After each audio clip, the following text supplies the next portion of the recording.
এই পলিটিক্সের কোনো বাপ একা খুঁজে পাচ্ছি না, মা একা খুঁজে পাচ্ছি না, দাদা দাদি তো নাই।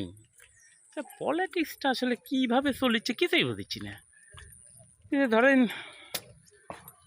মাথা পুরো আওলায় যাচ্ছে, মাথায় তেজপাতা। কে বামে রাজনীতি করতো উনি যাচ্ছে ডাইনে, যে ডাইনে করতো সে একটু বামে হালকা মোড় লিখছে, তারপর ধরেন আবার পিছু টান মারিচ্ছে। যারা ফ্রন্টে ছিল ওরা ব্যাকে আসিচ্ছে, ব্যাকেরগুলো ফ্রন্টে যাচ্ছে। মানে কার মধ্যে যে কি ধুলায় অন্ধকার। আসলে পলিটিক্সের আসলে বাপ কে, মা কে, দাদা কে, নানিকে আমি তো কিছুই বুঝতে পারছি না।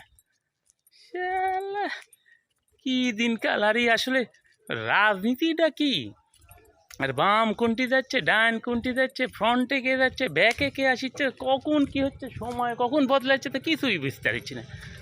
এতে সময় বড় অদ্ভুত একটা জিনিস। কখন যে কোন দিক মোড় লিখছে আর কে যে কোন দিক তাল মারিচ্ছে, তালেই তো মনে করেন যে বেতাল হয়ে যাচ্ছে। হাসিও লাগিচ্ছে।